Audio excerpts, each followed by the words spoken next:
দর্শক, হাটাজারিতে 140 ধারা জারির পর কিন্তু এখানে ইতিমধ্যে সেনাবাহিনী এসেছে। এখানে সেনাবাহিনী এসে আপনারা দেখতে পাচ্ছেন। সেনাবাহিনী আসার পর কিন্তু এখানের যে পরিবেশ সেটি ধীরে ধীরে স্বাভাবিক হতে যাচ্ছে। এখানে এর আগে কিন্তু ইতিমধ্যে হাটাজারি যে চত্বর এলাকা, এখানে সেনাবাহিনী অবস্থান নিয়েছে এবং তারা আইনশৃঙ্খলা বাহিনী তারা পরিস্থিতি নিয়ন্ত্রণ করতে কিন্তু এখানে কাজ করছে। আমরা দেখছি রাস্তা থেকে যে ব্যারিকেডগুলো তারা সরিয়ে দিচ্ছে এবং এখানকার যারা মানুষ রয়েছে, অর্থাৎ যারা এখানে অবরোধ করেছিল এতক্ষণ, তাদেরকে সরিয়ে দিচ্ছে সেনাবাহিনী। সরাসরি দেখছেন সেটা আপনারা।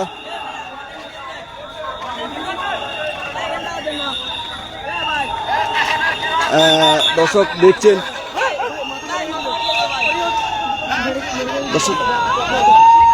দর্শক এখানে সেনাবাহিনী কাজ করছে, আপনারা দেখছেন। তারা কিন্তু এখানে যে পরিবেশ সেটি স্বাভাবিক করার জন্য কাজ করছে। এখানে যে ব্যারিকেড, সেই ব্যারিকেডটা সরিয়ে দিচ্ছে এবং এখানকার যে মানুষজন তাদেরকে সরিয়ে দিচ্ছে। একটু আগে কিন্তু হাটাজারি উপজেলা প্রশাসনের পক্ষ থেকে এখানে 140 ধারা জারি করা হয়েছে, আপনারা দেখছেন।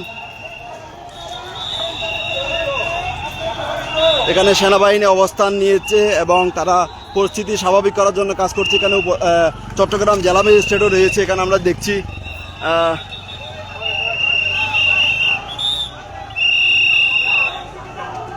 সেনাবাহিনী আসার পর কিন্তু চট্টগ্রামে যে হাটাজারি চত্বর, সেই চত্বর থেকে অর্থাৎ যারা বিক্ষোভ করেছিল তারা সরিয়ে দিয়েছে, আমরা দেখছি। তারা তাদেরকে সরিয়ে দেওয়ার চেষ্টা করছে।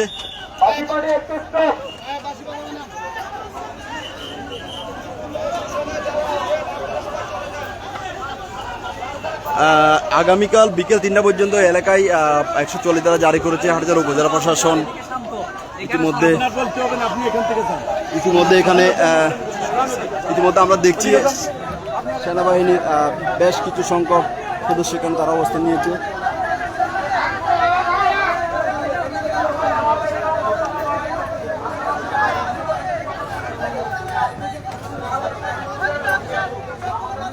দর্শক, সরাসরি দেখছেন হাটহাজারী বাস স্টেশন এলাকা থেকে। আমরা যেটি দেখছি এখানে সেনাবাহিনী আসার পর কিন্তু এখানে যে পরিবেশ সেটি কিছুটা স্বাভাবিক হওয়ার তারা এখানে সবাইকে সরে যাওয়ার জন্য মাইকিং করছে।